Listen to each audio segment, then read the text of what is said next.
Boker Tov, everyone. Good morning, everyone. We are on part 3 in this series of classes. We started really with the idea of Halacha, Ke'ilah, and modern questions. We spoke about many interesting issues that we already saw that started really at the time of the Tanaim and Amoraim, and then later on in the time of the Rishonim and Geonim and Rishonim.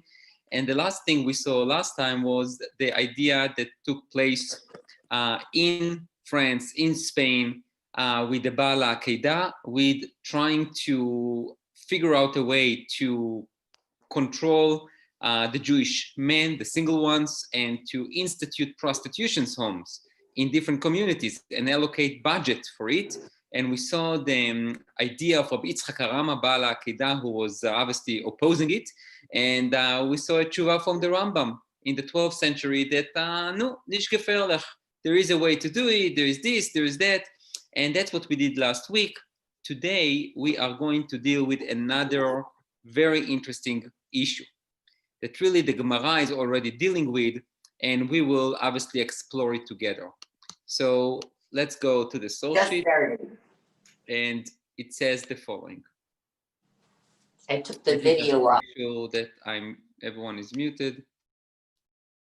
Okay, so what we're going to deal with today is really Yachas Chazal, the attitude of our sages and the community, meaning the rabbinic institution and the community as an entity, le'adam she'eino yachol lishlot b'itzro, to a person who cannot control his inclination. Now, I'm obviously not talking about good inclination, I'm talking about bad inclination, okay? Someone who cannot control his bad inclination. By the way, I will just tell you one thing. I made it as a little bit of a joke, but there is a case when a person cannot control his good inclination, and we also need to intervene. Does anyone think about a good example for that? There is one that's like very simple. Overpaying charity. Tzedakah. Overpaying charity, you said. Nachon meod, tzedakah, very good. When there is the idea of charity, when someone gives too much money and then he can fall into poverty, so then we need to stop him. Or if someone wants to say, even if he's going to say, all my money is going to, I'm giving all my money now to somewhere, so that's tzava mechaim. But basically in charity, we can intervene sometimes, which is an interesting thing.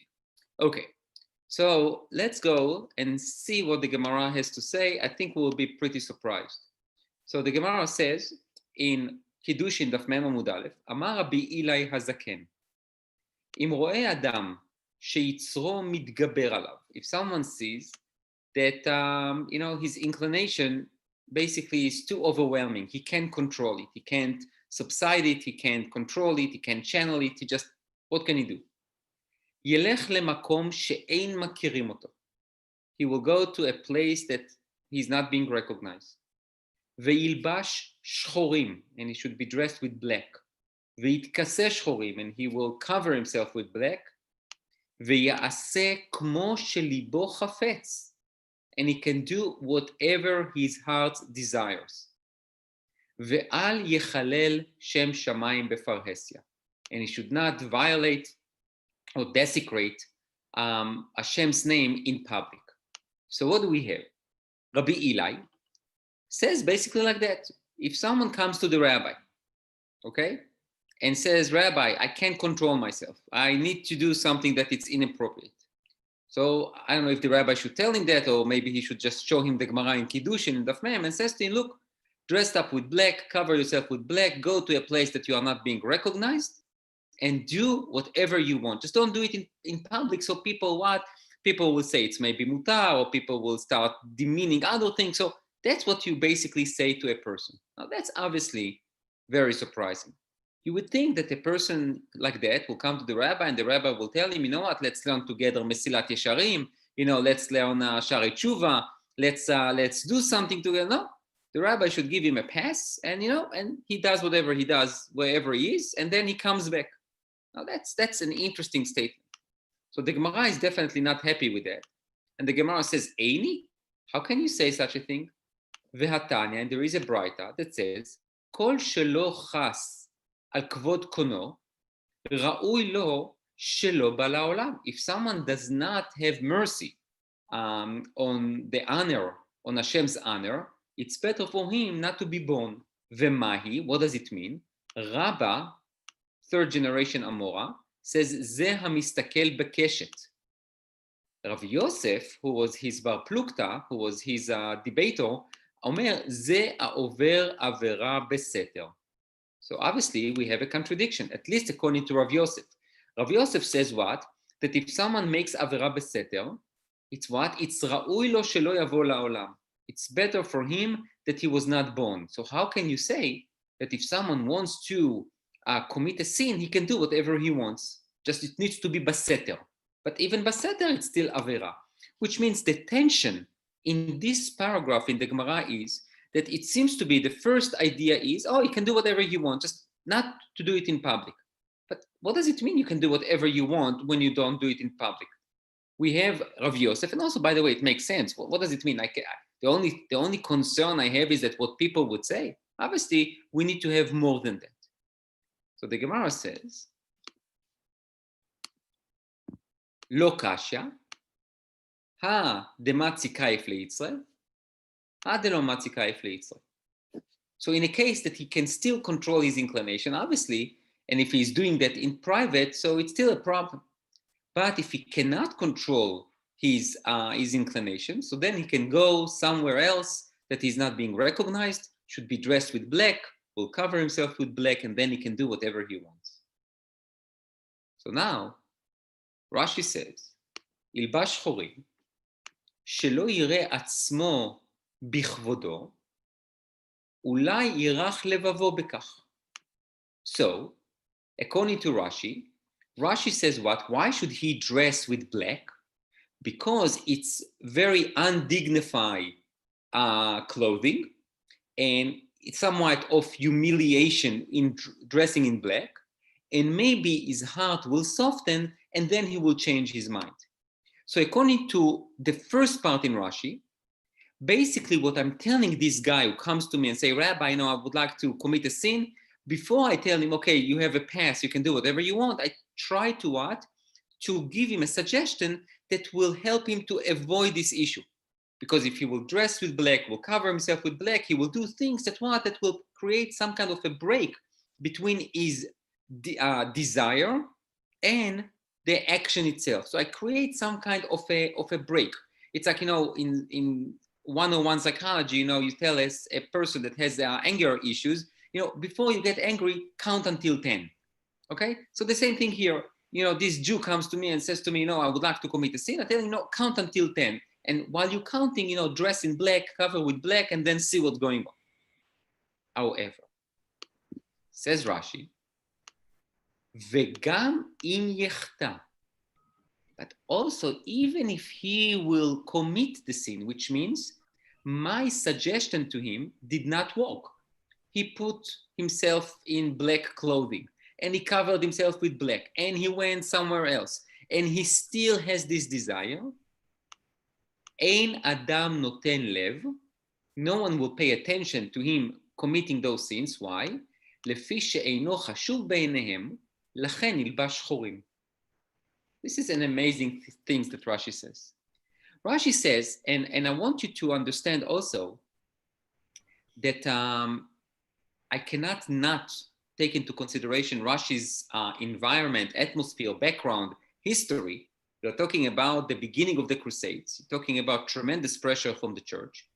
And you have Jews who sometimes need to do things. And Rashi is basically saying two things, which is so realistic. Rashi says, look, what the Gemara is saying is like that. You have a person who has issues, and he comes to the rabbi, and we tell him, dress up with black. Why are we saying that? In order to achieve two goals. One, to really prevent him from doing it, which is really the ultimate goal. We try to avoid this issue. However, if it doesn't work, and he goes to a different city, and he does whatever he does there, no one will pay attention. Why? Because A, no one knows him, and B, when they see someone who is dressed in black and covered with black, by the way, please don't have any modern connotations, okay? I'm talking about back then, okay, so he's dressed with black and he's covered with black. So no one pays attention to him. Why? Because he's probably a miskin, or maybe he's a homeless, or maybe he's just a poor guy. No one will pay attention, which means his transgression will not affect the public. So now this is the minute to stop for a second, not for questions, but for a summary. It seems to be that when a person has a tremendous inclination, the Rav can tell him, and the Rav sees that he can't stop him or her, he should give him a suggestion to try to help him to avoid the issue. But if it doesn't work, the Rav needs to make sure that at least this transgression will not affect the community. Which means basically, I can look at it in both ways. I can look at it, if I want to be now very liberal, I will tell you, wow, look at it. The Rav basically is telling that person he can commit that sin. On the other hand, if I want to be more conservative, I would say no. The Rav is trying to tell him, don't do it. And I'm giving you all the suggestions of not doing it. And I'm making sure that no one else get harm on the way, got affected by what you do. But if you cannot control it, do it in a way that you don't desecrate the name of Hashem. Now, this is a different level of intervention, and a different level, which is very interesting. It's a different level of what? Of what the rabbi can tell a person who tells him, I would like to commit a sin. So you see the balance already with Rashi between the individual's answer, what answer I give to that individual, and how I still have in mind to protect the community, to protect the public from his transgression, which is really, I think, a very interesting idea. But that's only Rashi's opinion. Obviously, we have other opinions as well. And there, for example, Tosfot. Tosfot says, "V'yaseh ma shelibo chafetz," and he can do whatever his heart's desire tells him to do. Piresh Rach, who is Rach? Rabbeinu Hananel. So Rabbeinu Hananel, you're talking about the 11th century in Kiruan. Okay, so Rabbeinu Hananel is in North Africa. North Africa? It's South Africa. North Africa, maybe Algeria, but it's called Kiruan. And he says, Chas v'shalom sheutar lo la'avor avera. Says, God forbid. What, the rabbi is telling him you can commit a sin? The rabbi's job is to try to help you to avoid it. Ela kach amar Rabbi Eli, יגיעת דרכים והאכסנאות ולבישת שחורים משברים יצר הרע ומונעים אדם מן העבירה. So Rabbeinu Hananel says, like Rashi, Rabbeinu Hananel was before Rashi, obviously. What Rabbeinu Hananel says, he says, no.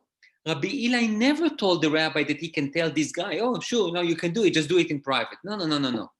We are telling that person, we are giving him a path to avoid committing the sin. We are telling him until he will dress in black, cover himself in black, will go somewhere else, and until he will commit that sin, it will be so much time between the desire and the sin. So we hope that his desire will subside and he will be able to control himself, but never ever that the rabbi will tell him to do whatever he wants. Now, what's the problem? You know what? What's the advantage and what's the disadvantage in his perush? If someone has an answer, please unmute and then mute again. Is my question clear first? Just nod your head first that if my question clear. What's the advantage and disadvantage in Rabbeinu Hananel's opinion? He's looking for time. He's looking for some way that the person who wants to go out and have a McDonald's sandwich or whatever it is and a milkshake will think about what he's doing. You're going to another city. I mean, if you're dressing in black, everybody will say, oh, this is a guy from the Orthodox community over in Bnei Brak. He's coming over here to this Arab village so he can eat a hamburger and milk and a sandwich. Oh, okay. I mean, so it's an advertisement. Okay. Just 1 second. The dressing black, it's not a monopoly of the Haredim, okay? And that's why I said beginning, no modern connotation. the way that they are dressed now in black, this is a modern thing. No, I didn't mean that. I didn't mean that. If you look at the old pictures from 300 years ago, everybody was wearing these colored different garments. The Arabs in the area or the Muslims, whatever they were. So the thing is, right. So the thing is that the advantage is obviously that the rabbi does not tell him to commit a sin. But what is the disadvantage in Rabbeinu Hananel's Perush? That probably Rashi fixed it. What is the disadvantage in Rabbeinu Hananel's Perush? That he could do the sin ultimately. Very good. Phil, the pshat in the Gemara is v'ya'aseh ma shelibo chafetz, and he will do whatever his heart desires tells him to do. Which means, according to Rabbeinu Hananel, the Gemara, go back to the Gemara, Phil, very good. The Gemara should not say v'ya'aseh ma shelibo chafetz. No, because by putting black, covering himself with black, and going to exile, he will not do what his heart's desires tells him to do. Exactly the opposite. What we say, like we say in Hebrew, "Aikar chaser min hasefer." The main part is missing. Rashi, I don't know if he saw Rabbeinu Hananel's Perush or not, but Rashi fixed it. He says, look, it's true. We are trying to give him a way to avoid the sin. However, even if he does it, which means even if we failed, we, the rabbis, from stopping him from committing the sin, he will not affect anyone else. So that's the idea according to Rashi and Rabbeinu Hananel. Rabbeinu Hananel could not believe that we as rabbis can tell someone to commit a sin. Rashi says, also, I agree with you, Rabbeinu Hananel.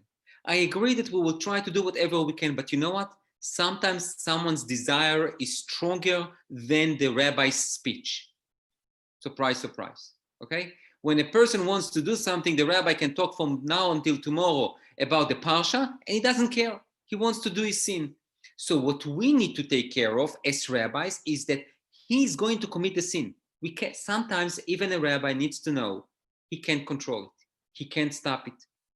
As parents, we know it. As grandparents, we know it. As rabbis, we also know it, at least some of us, okay? And the question is now, as rabbis, we also still have responsibility. To whom? Not to that person anymore. What can we do? We tried. But we need to make sure that the community as a whole will not be affected by the action of that specific individual. Now, you can understand the tremendous effect and the implications for such a Gemara, modern times. Now, by the way, many of the people who wants to commit a sin don't necessarily come to the rabbi to ask for what to do. But if they come, or if a rabbi see that there is a problem in a community and he try to talk to that person to change his behavior and his ways, and he doesn't, so then the question is also, is the rabbi needs to tell that person, can you please do it in private, or can you please do it in different cities that you are not being recognized because I don't want you to affect my community? Now, this is a question. We're not going to deal with it right now. So we'll take questions later on. Let's continue on with the source sheet. So the Maharsha, who lived in the 16th century, also adopted the idea of Rabbeinu Hananel, which is very interesting. And he says, the Levishat Shchorim, v'yichaseh Shchorim, that he needs to be dressed in black and cover himself in black, al kochach eino ela mishum delechuf yitzro bedavar hameshabro velo yechta klal. Which means, according to the Maharsha, he adopts the idea of Rabbeinu Hananel, and he says that by dressing in black and covering himself in black, it will force his inclination, will break it, and he will not commit the sin. So, it's like a kamea, okay? It's like what do you call the kamea? I forgot, whatever. It's like a lucky charm, okay? If you dressed in black, you put yourself in black, you will not commit a sin. Okay, Ashrei Ma'amin, praiseworthy is the believer. I know many people who are dressed in black, covered in black, and they do whatever they want, okay? So the idea was, at least the idea in Rabbeinu Hananel's 11th century and Maharsha 16th century, that basically you cannot do whatever you want, when you are dressed like that and behave like that. However, the Ritva, Rabbi Yom Tov ben Aderet, 14th century, says the following, ויעשה מה שליבו חפץ, פירוש, בצנעה. He can do it in private. ואל יחלל שם שמיים בפרהסיה, and he should not desecrate Hashem's name in public, במקומות שמכירים אותו, in places that he can be recognized. שהוא נכבד, when people will know that he's a special person, he's a מכובד person, so in places like that, he shouldn't do that. He should go to a different place that no one knows him. Why? Because if they know him, חילול השם. Now take a look. הלכך, therefore, עדיף לה, כיוון דלא מצי כיף ליצרי כדמפריש ואזיל. He says, I understand because he cannot control his inclination, לא מצי כיף ליצרי, he cannot force his inclination not to commit the sin. He should go and do it in private. So we see that the Ritva accords with whom? With Rashi, against Rabbeinu Hananel. ובירושלמי, and he brings the ירושלמי, מפרש ויעשה, what does it mean? ויעשה מה כמו שליבו חפץ, מלשון ועשותם רשעים, ולא משמע הכי בגמרא דילן כדמוכח הכאה. This is beautiful. Why it's so beautiful? Because now we have a machloket between the Yerushalmi and the Bavli, and also that affects the opinions of Rashi and Rabbeinu Hananel. I will explain. According to the Yerushalmi, when the Gemara says "V'ya'aseh ma shelibo chafetz," the Yerushalmi interprets "V'ya'aseh" as what? Not "and he will do," but "le'asot reshaim." It means what? To force someone to do something. Which means, according to the Yerushalmi, by dressing in black and by covering yourself in black, you will be able to do what? To force your heart not to do what you desire. Whose opinion is that? Rabbeinu Hananel. Rabbeinu Hananel also, we said that the disadvantage in Rabbeinu Hananel's Perush was that it says, and he shall do whatever his heart's desire tells him to do. And it says, no, la'asot does not mean to do, but to force, to overcome your inclination, which is a very interesting terminology of the word la'asot. And therefore, Rabbeinu Hananel, who was obviously also influenced by the Yerushalmi, he was one of the first Geonim Rishonim that basically used the Yerushalmi. He basically says, in order not to say that a rabbi can tell someone that he can do whatever he wants, he says, no, exactly the opposite. The rabbi will do everything he can to help this guy to overcome his inclination. Rashi, who didn't see the Yerushalmi at all, by the way, even when Rashi quotes the Yerushalmi, he probably didn't see it. He saw someone else bring the Yerushalmi and he saw it or he heard, but according to the research, Rashi probably never saw a Yerushalmi. So the thing here is that Rashi looks at the Gemara and he says, look, it says, "V'ya'aseh ma shelibo chafetz," and he will do whatever his heart's desire want to do. So the only issue that I have, the only concern that I have is what? Is to make sure that there is no desecration of Hashem publicly and we don't affect the community. Okay, so now, before I will stop for a few minutes, I want you to see the Meiri. Rabbi Menachem HaMeiri in 14th century in Provence says the following, אבל כל שאינו יכול לחוף את יצרו, and if someone cannot control his inclination, נוח לו שיעשה בסתר, it's better for him to do something in private, ואל יחלל שם שמיים בפרהסיה, and he should not desecrate the name of Hashem in public. והוא שאמרו, and that's what the rabbi says, אם רואה אדם שיצרו מתגבר עליו, if a person sees that his inclination basically overpowers him, ילך למקום שאין מכירים אותו, so he should go to a place that he's not being recognized, וילבש שחורים, ויתכסה שחורים, אחר שהוא במקום שאינו מקפיד על כבוד עצמו. Because he does not really respect himself, so no one will respect him. And take a look at the לשון, at the language. ושמא אז ייכנע לבבו. What is shema? Perhaps. Unlike Rabbeinu Hananel and the Maharsha that says, oh, for sure, he will be able to overcome his inclination. The Meiri says, Shema, maybe, very much like Rashi. We try. Ve'im lo, yikana bekach.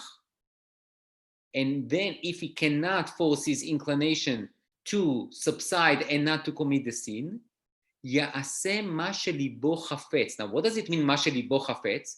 Can he eat on Yom Kippur and eat a ham with a milkshake on Yom Kippur that falls on Shabbat? Ma shelibo chafetz, do whatever he wants. So Meiri says, which the Gemara did not say, bedvarim she'ein ba'em isur, ela she'em mechoarim.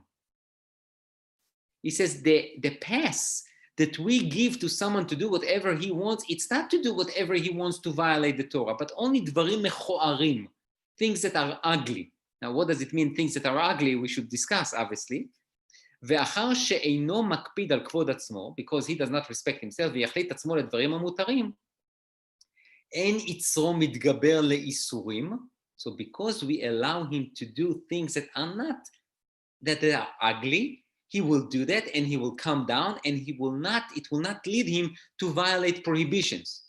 ואין כאן חילול השם, and there is no desecration of the name of Hashem, אחר שאין מכירים אותו, because he's not being recognized, וכמה פריצה יקה בשוקה, there are many people who are not respected in the marketplace. Now, the Meiri is making a revolution here. I hope that I'm not the only one who is excited with this Meiri. The Meiri is basically saying three things. A, we try to stop the guy, but you know what? We might not succeed. This guy, like Rashi, he might commit the sin. So that's one thing. Second thing, he is saying what? He is saying that the idea of allowing him to do things, the dvarim, are not whatever this guy wants. He has an inclination to do something mechoar. Now, what is davar mechoar? Give me an example of something that it's mechoar. So, I don't know, it's not isur, it's not something that it's prohibited, but it's something mechoar. So for example, what can be something mechoar that this guy wants to do and we will allow him to do?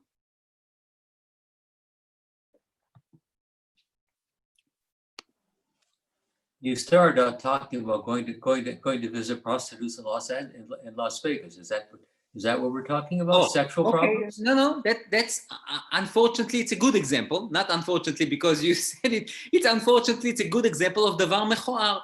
Okay, and that relates to the last shiur. We have someone who wants to go to a prutza, a prostitute. It's davar mechoar because I don't know. Let's say there is no isur. Okay, she's not married, she's not Jewish, she's not this, she's not that, even though I'm not sure, even if she's not Jewish, it might be an Isur Lav, but whatever. Let's say it's davar mechoar, so there he needs to go somewhere else in order to do whatever he wants.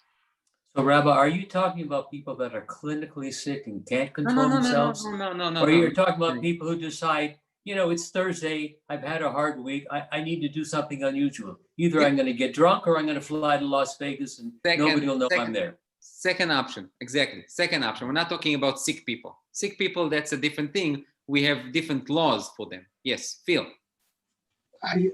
First of all, you're going to a man who's gone to his rabbi for help. So we're not dealing with a murderer or a rapist or somebody who wants to do something that's against the law. So basically, the rabbi is trying to get him to settle down.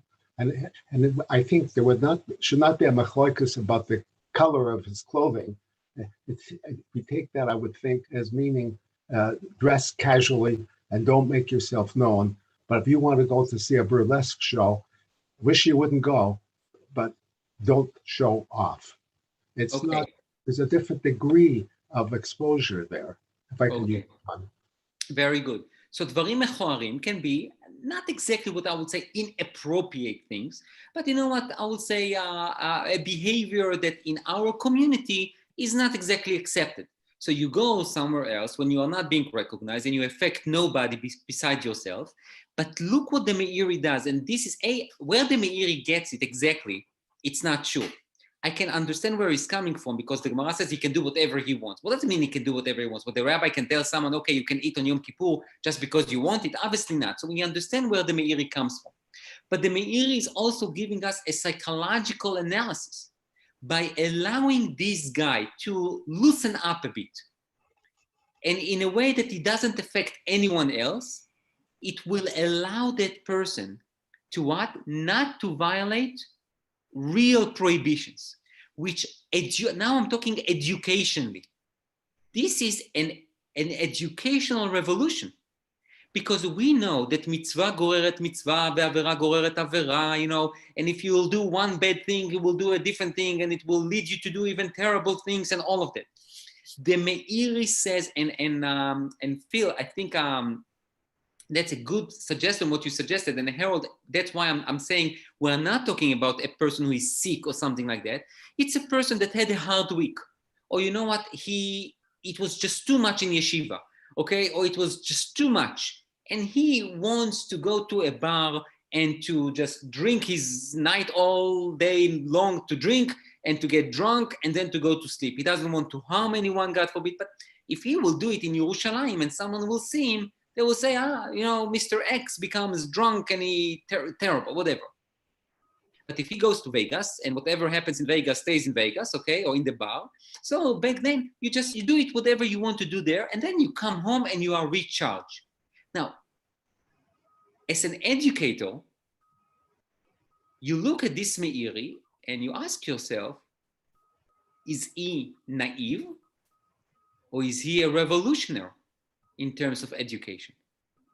When you see, and this is, by the way, this is one of the major questions when you talk about education to especially teenagers, young adults, they come and say, look, Rabbi, there is just too much, or the religion is too rigid, or the societal expectation for me are too tough.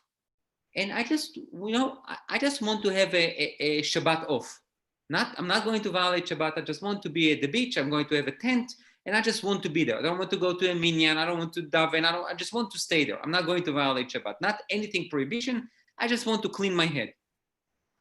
Okay, this is not davar mechoar, but I'm saying just to get away from the structure. What the Meiri says, which is educationally, it's something that we need to think. I'm not suggesting to support it. I'm not suggesting to oppose it. I'm suggesting for all of us to think about. What the Meiri is talking about, what we will call in modern terminology, too much stress. The structure is just like, it's like on my vein. Must speak. I need to get out. And the question is, you go to the rabbi and says, Rabbi, I want to get out for Shabbat. I want to get out for the weekend. I want to get out for a week. What can I do? Or I want to do A, B, and C. I know it's not exactly appropriate, but in a way, what the Meiri says, he says, I recognize this. I recognize that a person sometimes, not exactly that it's good for everyone, but someone, he or she needs a break. So it's better to give them a break in something that it's allowed, but it's not exactly the best thing. So they will not violate other things, which is, when you think about it, educationally, religiously, rabbinically, psychologically, everything with Lili, okay, in the English vocabulary, I would say that there is what we call in Hebrew, omek machshavti chinuchi. There is a tremendous depth in terms of education and understanding religion and understanding people. Not everyone can live in a structure, in a rigid structure. Quicker we understand it, I think more people stay in the fold. Now, that's just my thought. I'm not, again, it's thinking. The problem is also, we know, because I don't want to play naive. Sometimes when you loosen up things are breaking apart, which is also something to consider. We live in a very modern society, and now you can understand the dispute between rabbis, that something has nothing to do with halacha. It's about how you form the next generation. Some rabbis would say, okay, loosen up a bit, because we are losing people. Because if we will not allow them to do A, B, and C, they will violate prohibitions and they will do this and that and the other. And we will lose them. And some other rabbi says, okay, we can lose them, but we're going to maintain the core and we need to be even more rigid so no one else can leave and we can cement the structure. Sometimes when you listen, and I'm not talking about the bashing, this rabbi bashing, this guy bashing. I'm not interested in bashing. I'm interested in the claims, in the te'anot. And if I don't hear a te'ana, if I don't hear an opinion, I don't really care. I don't care about if someone is young, old, or if he has a te'ana and it's substantiated with a proof, I can hear it. So you see in many of the debates between different rabbis from left, right, middle, center, whatever it is, it's really it's not about halacha almost anymore. There is a sense of halacha, but it's not, the question is the chicken is kosher or not. It's about hashkafa. It's about how things can affect the generation, how things can affect the future generation, and how things can affect the future of our movement, the religious Zionist movement. And I think it comes, this Meiri obviously didn't talk about it, but I can derive those things from the Meiri. Because the Meiri says we are allowing this guy to do things that are mechoarim. Now, I don't know exactly what is under this category of mechoarim, but I can know that it's not prohibitions, but it's not something that I expect that guy to do. And I will allow him or her to do it, so they will not violate other prohibitions, and I will keep them in the fold, and I recognize the fact that sometimes people need a break, which is 14th century Provence. That's an interesting thing. Paul. What was going on then in Provence? Well, Harold, 1 second. Oh, sorry. Just there were hands. So, Paul. We can't hear. Paul, you need to unmute. Sorry, can you hear me? Yeah. Okay. Yes. It's not that somebody's coming to the rabbi. It's the other way around. Imro'eh Adam. There's an outreach issue, not to ignore the person who's not behaving in the way we expect him. And you shouldn't ignore him. You should consider what's best to go to meet with him. Imro'eh Adam, if a person sees himself, that his inclination is overcome him, so then he will go to whatever. But we, the rabbis, needs to know it. It's not that the person, you are talking about an educated person who knows the Gemara, okay? Okay, it's not like the rabbi sending an email to the entire congregation and says to them, look, if you see that your evil inclination is overcoming you, you need to dress in black, wear black, go to a place that you are not being recognized and do whatever you want. No, I didn't mean that. I'm saying if there's someone in the community that you know is behaving differently to what one would expect, you shouldn't ignore it. Not you. That's what I was trying to say. And okay. that message is here. Okay. Got you. Okay, good. Harold? Yeah, so I just want to, on the one hand, the problem with the Meiri is that the language of the Gemara does talk about chait. So that's one issue. But it seems like the chiddush of the Meiri, he's talking about, to some degree, sublimation. In other words, he was 300-400 years before Freud, but he's describing, perhaps, we can infer a basic Freudian concept where we sublimate the person's desire that he cannot overcome into a different type of behavior, into a different type of activity that does not involve actually a sin, but involves other. And so it's quite fascinating that, and I think we see this a lot with not just in the Gemara, but the Meforshim. We find them that they were hundreds of years before modern psychological thinkers in this regard. Very interesting.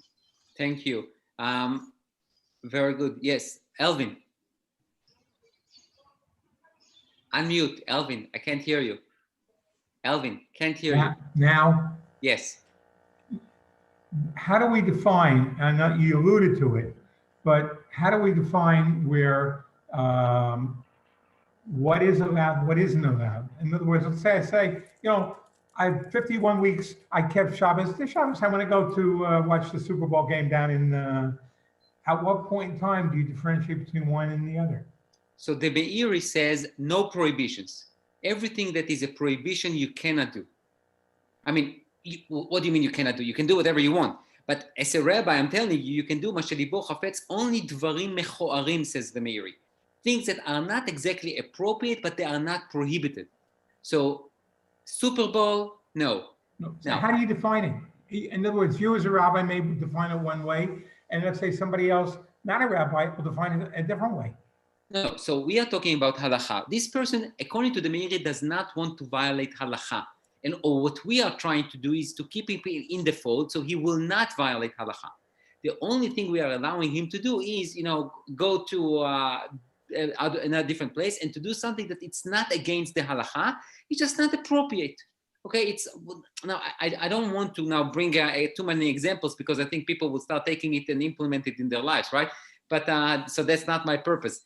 But the thing is that I can tell you the negative definition. The negative definition is you can do whatever you want in the structure of halacha. Now, if you will tell me, Rabbi, okay, I'm going to outsmart you. I want to go to the Super Bowl. I'm going to buy the ticket before. I'm going to go to a nearby hotel and stay there. I will have kosher food for Shabbat. I will have an Onek Shabbat. I will have a Melav Malka, Seudah Shlishit, Friday night dinner and Shabbat lunch, and a Dvar Torah that I prepared for every meal. But on Shabbat morning, I'll go daven early, and I arranged 10 Jews to be with me in the hotel, so we have a minyan and I brought a Torah. But between Tfilah and Mincha, I'm going to be at the Super Bowl. And I get the ticket before, I just go to this metal detector being checked by non-Jews. Can I do that? Now we have a question, because halachically you may not violate anything. But is that a davar mechoar? Is that exactly what you want to do on Shabbat? That might be, by the way, fall into this category, Alvin. That you basically don't violate any prohibition, but at the same time, you're not doing something that it's so appropriate. So maybe I can tell you know what, Alvin? Maybe you can do it in a place that no one knows you and everything. The only problem is if you go to a Super Bowl, it might not be so private, okay? Especially if they catch you on the big screen, okay? So then might be an issue of private versus public, because if you are being caught on camera and you are being televised to I don't know how many millions of people watch the Super Bowl. So then, people say, "Oh, look at Alvin." Even though he put a Super Bowl hat on his head, still I could recognize him. So I don't know exactly, but the definition for sure, at least on the negative side, is you cannot violate any prohibition. Okay, one more, Danny. I think you raised your hand. Yeah, it seems to me we're talking about the Ramban's idea of nivul b'rshut Torah. So doing things like eating way too much food, being watching the languages into appropriate language, doing things that are certainly would not be a Kiddush Hashem, and not the way a religious Jew should act, but not going beyond that. Okay, very good suggestion. So then he says maybe Dvarim Mechoarim is based on what the Ramban says in Parashat Kedushim, V'item Kedushim, and he says not to be naval b'rshut Torah, meaning not to allow yourself to do things even though the Torah did not prohibit it. However, I just want to say, very good suggestion. I would just say that not everyone agrees with the Ramban. Exactly. For example, Rashi does not agree with the Ramban and many others. And they say, what are you talking about? Don't start adding more things. If the Torah didn't say that you are not allowed to eat 10 kilograms of steak, don't tell me that I can't do that. That if I do it, I'm not kadosh. Okay, so some people are obviously disagreeing with the Ramban, but definitely it's a good example answering Alvin in terms of what is not allowed. So according to the Ramban, for example, there is a better definition for sure. Thank you. Okay, so now let's go back to the source sheet. And then we have a surprise. The Gemara says, דאמר רבי יצחק, כל העובר עבירה בסתר, כאילו דוחק רגלי שכינה. It says if someone commits a sin in private, it's like he's pushing away the divine presence. שנאמר, כה אמר השם, השמיים כסאי והארץ הדום רגלי. The land is not the what do you call הדום רגליים? It's the footstool. Footstool. Thank you. So the Gemara says, Eini? How can you say that? ואמר רבי הילה הזקן, אם רואה אדם שיצרו מתגבר עליו, ילך למקום שאין מכירים אותו, וילבש שחורים ויתעטף שחורים, ויעשה מה שליבו חפץ, ואל יחלל שם שמיים בפרהסיה. So we see that what? That according to Rabbi Hila, you can what? You can be עובר עבירה בסתר. So how Rabbi Yitzchak can contradict what Rabbi Hila says? So the Gemara says, לא קשיא, הדמצי קייף לליצרא, דלא מצי קייף לליצרא. So the same answer to this קושיה. Now, that's interesting. Says Rashi, כאילו דוחק רגלי שכינה, אומר בליבו, he says in his heart, אין השכינה כאן. Because I'm doing that in private, so it means that I don't believe that God can see me, okay? למקום שאין מכירים אותו, אין דעתו גסה עליו, because when he is not being recognized, so he is not arrogant, ושמא יקל כוח יצרו, and perhaps he will be able to what? To subside the power and the desire of his inclination. וגם אם יחטא, again, Rashi is really consistent. He says, and even if we couldn't help him and he's going to commit a sin, אין אדם נותן לב. No one will pay attention. לפי שאינו חשוב בעיניהם, because no one thinks that he's important because no one knows him, וכן בלבוש שחורים, and also when he dressed in black, no one will recognize him as an important person. By the way, again, according to Rashi, I will just say that I'm not sure that he agrees with the Meiri, in terms of the prohibitions.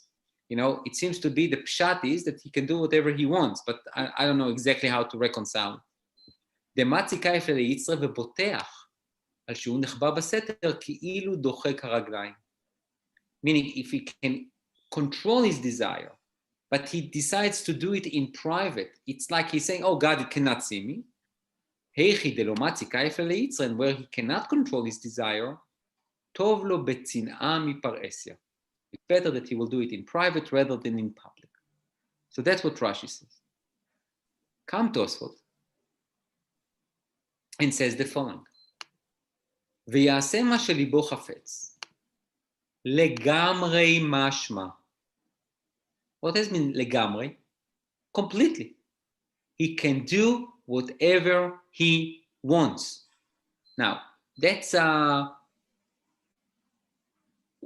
not exactly what the Meiri says.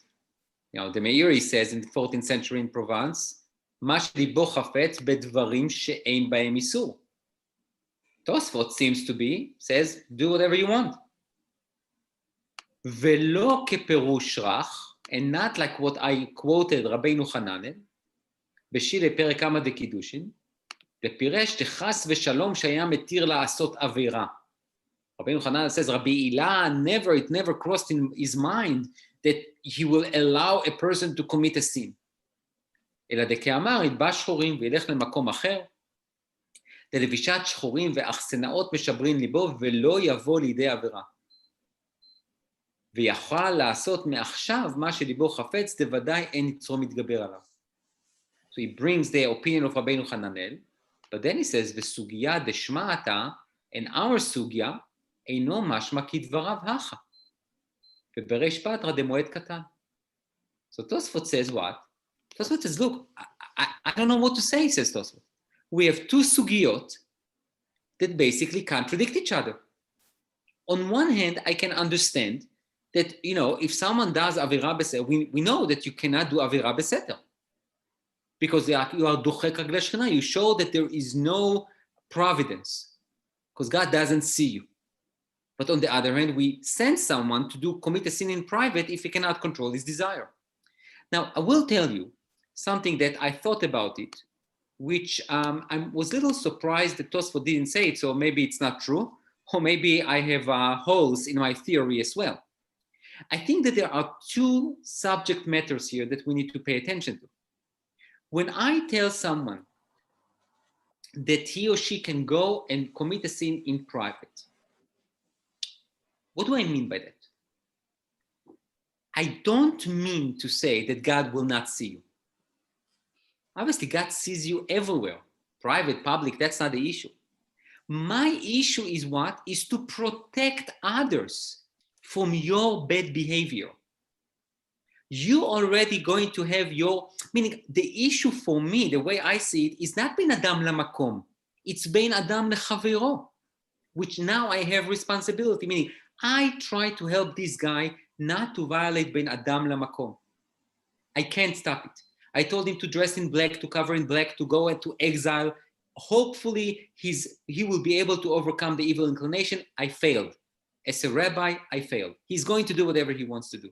So basically, my achrayut, my responsibility between ben adam lamakom for this guy is gone. It's faded away. Now I still have responsibility to make sure that his bad behavior, his inappropriate behavior, or his sin will not affect others. Therefore, I send him into a private place. And maybe that's what Rabbi Hila says. What Rabbi Yitzchak was talking about is kol ha'over avera beseter.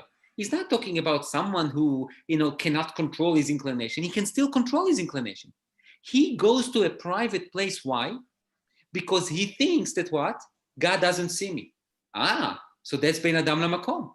So if that's true, so then if he does it, and if he goes to a specific, if he goes to a private place and he is going to hide, so then because it's still under the category of what? Of ben adam lamakom. So that's what I would like to suggest. I hope everyone is with me. It's just not your head that you are there, okay? And that's the way I thought about reconciling the issue. Now, obviously, Tosfot didn't think like me, okay? So I'm not sure that what I said is true, but I will say that I think this is a good way to think about it.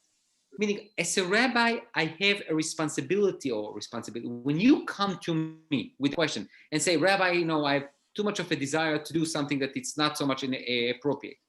I need to try to help you first and foremost between ben adam lamakom.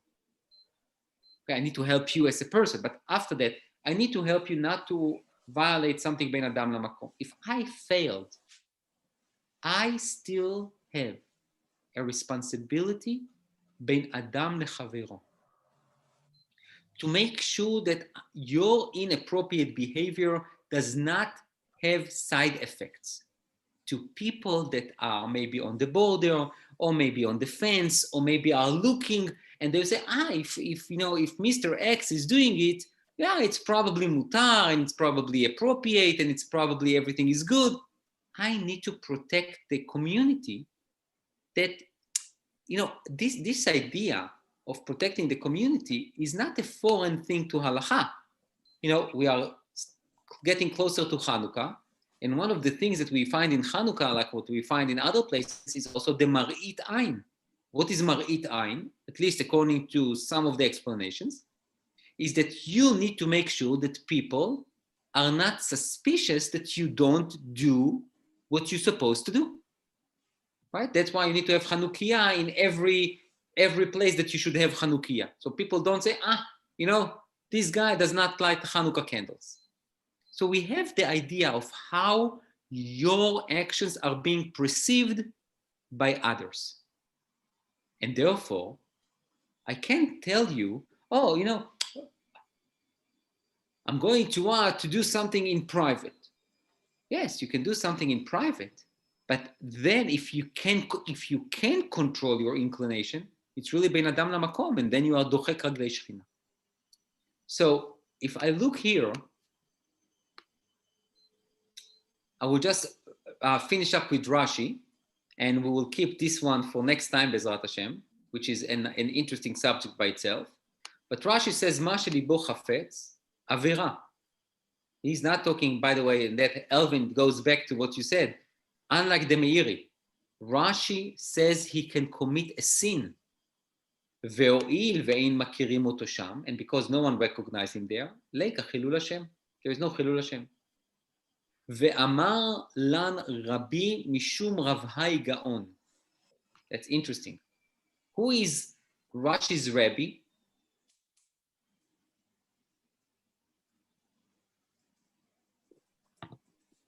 Who was Rashi's Rabbi? Do you know? Anyone?